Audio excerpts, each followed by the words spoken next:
आगे और भी इम्पोर्टेंट वीडियोज़ आने वाले हैं, तो सब्सक्राइब कर लें चैनल को और पूरा वीडियो देखें। Thank you. तो आज क्लास 9th के मैथ्स का चैप्टर नंबर 12 हम लोग डिस्कस करने वाले हैं, जिसका नाम है, चैप्टर का नाम है हीरोन का सूत्र। चैप्टर का नाम है हीरोन का सूत्र। तो देखना ये हीरोन का सूत्र क्या है, कहाँ पर इसका प्रयोग होता है और इसको हम कैसे अप्लाई करते हैं। तो बेसिकली ये जो हीरोन का सूत्र है ये अप्लाई होता है त्रिभुजों का क्षेत्रफल निकालने के लिए। किसका? त्रिभुजों का क्षेत्रफल निकालने के लिए ये अप्लाई होता है, ये लागू होता है। हीरोन का सूत्र क्या होता है वो हम अभी चर्चा करेंगे, लेकिन अभी जैसे हमने कहा कि हीरोन का सूत्र लागू होता है त्रिभुज के क्षेत्रफल के बारे में। क्षेत्रफल निकालने के लिए इसका हम प्रयोग करते हैं। तो हम पहले देख लेते हैं। सबसे पहले हम त्रिभुज के बारे में एक छोटा सा चर्चा कर लेते हैं, ध्यान से देखना। जैसे त्रिभुज होता क्या है, तो 3 भुजाओं से घिरी बंद आकृति को हम त्रिभुज कहते हैं। 3 भुजाओं से घिरी बंद आकृति को हम त्रिभुज कहते हैं। हम लिखने में टाइम वेस्ट नहीं करेंगे, आप यहाँ पर लिख सकते हो क्या कि 3 भुजाओं से घिरी बंद आकृति को त्रिभुज कहते हैं, या फिर 3, दूसरा परिभाषा, 3 रेखाखंडों से घिरी बंद आकृति को हम त्रिभुज कहते हैं। अब इसके पास कुछ पॉइंट्स जो आपको जानना चाहिए, क्या कि त्रिभुज में क्या होता है। तो 3 भुजा होता है, 3 भुजा, 3 शीर्ष, 3 कोण होता है। 3 भुजा, 3 शीर्ष और 3 कोण होता है। अब इसके तीनों कोणों का योग 180 डिग्री होता है। ये भी आपको याद रखना चाहिए कि आप तीसरा नंबर डालकर लिख लेना कि एक त्रिभुज के तीनों कोणों का योग 380 डिग्री होता है। अब हम चौथा चीज़, तीनों भुजा के आधार पर भी त्रिभुज के कुछ प्रकार होते हैं, कोण के आधार पर भी त्रिभुज के कुछ प्रकार होते हैं। तो जैसे भुजा के आधार पर त्रिभुज का पहला प्रकार कौन सा होता है, तो उसको हम कहते हैं विषमबाहु त्रिभुज। विषमबाहु त्रिभुज ये भुजा के आधार पर का वर्गीकरण है। दूसरा आप यहाँ लिख लेना, भुजा के आधार पर त्रिभुजों का वर्गीकरण। नंबर 1 विषमबाहु त्रिभुज। नंबर 2 उसको आप बोल सकते हो समद्विबाहु त्रिभुज, समद्विबाहु त्रिभुज। और नंबर 3 जिसको हम बोलते हैं समबाहु त्रिभुज, समबाहु त्रिभुज। अब तीनों पर हम छोटा सा बात बोल देते हैं, आप सब नोट कर लेना यहाँ पर। विषमबाहु त्रिभुज किसको बोलते हैं, तो ऐसा त्रिभुज जिसकी तीनों भुजा का माप अलग अलग हो या फिर समान ना हो। जैसे एक भुजा 5 सेंटीमीटर, दूसरा 6 सेंटीमीटर, तो तीसरा 7 सेंटीमीटर, ऐसा अलग अलग माप का हो, सबका माप अलग अलग हो। अब दूसरा जो है समद्विबाहु त्रिभुज, इसी को सम मीन्स होता है बराबर, द्वि मीन्स दो, बाहु मीन्स भुजा। तो इस प्रकार से समद्विबाहु त्रिभुज का मतलब होता है कि ऐसा त्रिभुज जिसकी 2 भुजा का माप समान हो, तो उसे हम समद्विबाहु त्रिभुज कहते हैं। जैसे आप एग्जाम्पल में मान लो कि पहला भुजा है 4, दूसरा भुजा भी है 4 और तीसरा भुजा है 5 सेंटीमीटर का, तो इस प्रकार का।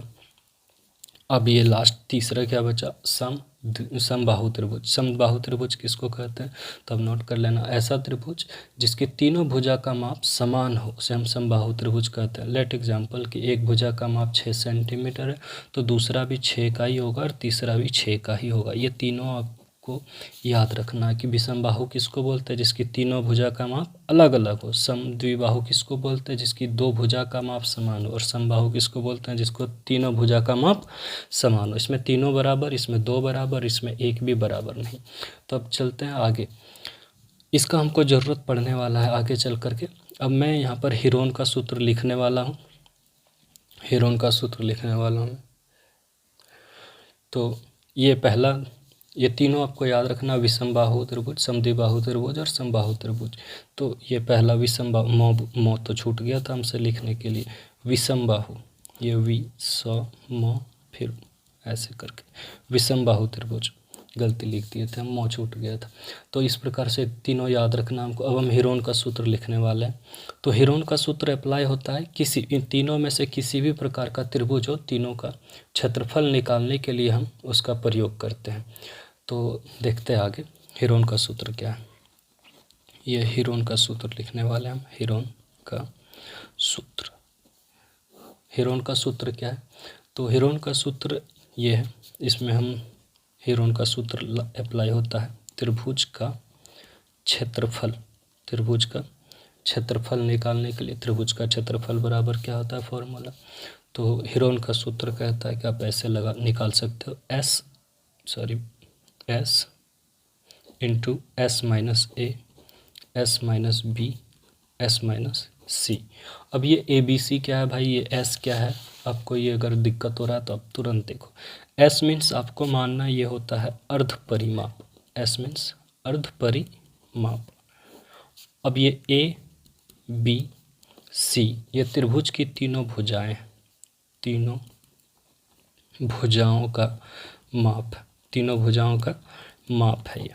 अब ए बी सी भाई क्या है ये? तो मैं एक त्रिभुज बनाकर दिखाता हूँ आपको। जैसे ये एक त्रिभुज हमने बना दिया।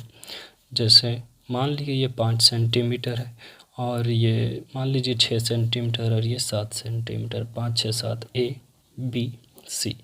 तो ए बी सी, ये ए बी सी अलग है और ये ए बी सी अलग है। तो ये ए बी सी क्या होता है? तो देखिए ये शीर्ष है ए, ये शीर्ष है बी, ये शीर्ष है सी। शीर्ष ए के सामने वाली भुजा को हम ए लिखते हैं, शीर्ष बी के सामने वाली भुजा को हम बी लिखते हैं और शीर्ष सी के सामने वाली भुजा को हम सी लिखते हैं। तो इस प्रकार से यहाँ पर ए बराबर मेरा 6 सेंटीमीटर, बी बराबर मेरा 7 सेंटीमीटर और सी बराबर मेरा 5 सेंटीमीटर है। तो इस प्रकार से आपको ए बी सी का मान लिखना है। अब जैसे हमको मान लीजिए इसी त्रिभुज का क्षेत्रफल निकालने बोल दिया जाता तो हम कैसे निकालते? तो हम लिखेंगे ऐसे कि दिया है क्या, त्रिभुज की अब नीचे लिख लो आप पहली भुजा। आप किसी को भी पहली, दूसरी और तीसरी बना सकते हो। पहली भुजा इसको ब्रैकेट में ए लिख सकते हैं, फिर से दूसरी भुजा ब्रैकेट में आप बी लिख सकते हैं और तीसरी भुजा ब्रैकेट में आप सी लिख सकते हैं। पहली भुजा, दूसरी भुजा और तीसरी भुजा ए बी और सी लिख सकते हैं आप। तो ए बराबर कितना 6 सेंटीमीटर, बी बराबर कितना 7 सेंटीमीटर और सी बराबर कितना 5 सेंटीमीटर। तो आपको फॉर्मूला देखना है। तो सबसे पहले एस है, एस मीन्स हमने क्या बोला अर्ध परिमाप। अर्ध परिमाप मीन्स परिमाप का आधा। तो आपको सबसे पहले एस निकालना है। तो लिखना है आपको यहाँ पर अब त्रिभुज की अर्ध परिमिति या फिर त्रिभुज का अर्ध परिमाप, त्रिभुज का अर्ध परिमाप, अर्ध परिमाप। आप इतना नहीं भी लिखोगे तो केवल एस लिखकर काम चला सकते हैं। एस बराबर ए प्लस बी प्लस सी, ये परिमाप हो गया। अब इसका हम आधा कर देंगे। तो अब हम वैल्यू लिखते हैं।